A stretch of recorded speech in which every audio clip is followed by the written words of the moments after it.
Welcome back, everyone. Hope you had a fantastic weekend. I hope you got a good Monday in front of you. Let's get into the market and address the question on everybody's mind. Is this the beginning of a market crash?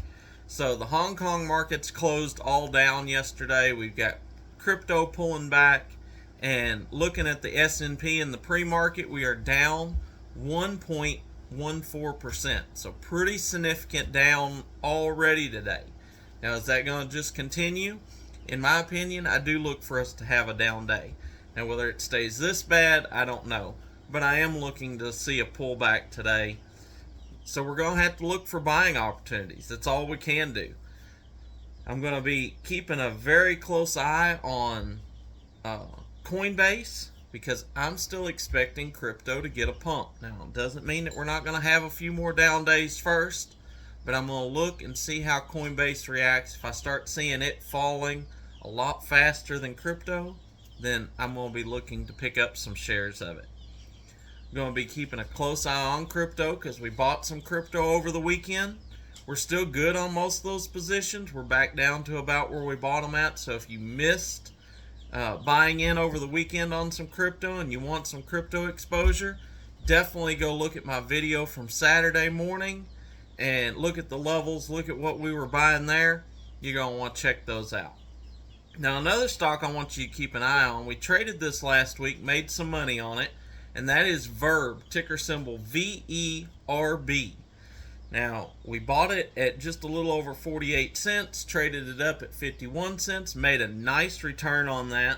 However, I'm looking for it to pull back harder now.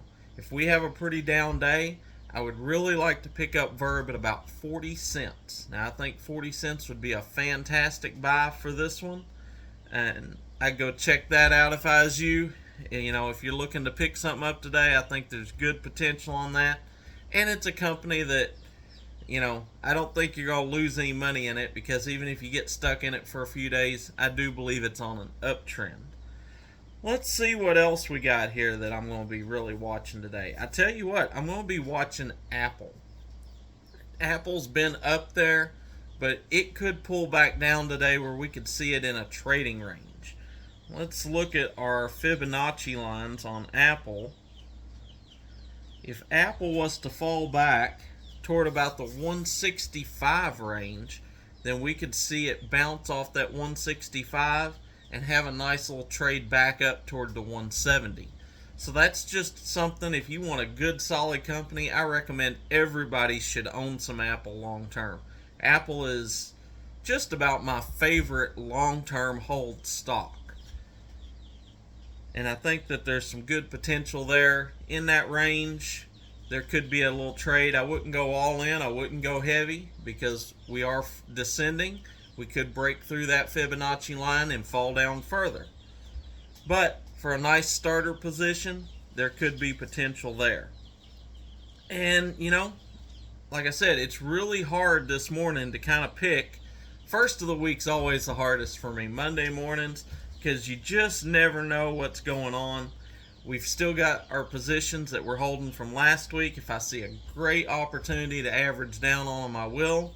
Otherwise, I'm going to be watching Coinbase, I'm going to be watching Verb, I'm going to be watching Apple, and I'm going to just be checking on my watch list at all times today and seeing if I get something that just really pulls back and screams buying opportunity to me. But to answer the question, is this a market crash? There's money to be made even if the market crashes, and that's what we're going to be on here doing. If the market keeps coming down, we're going to find stocks that's going to perform.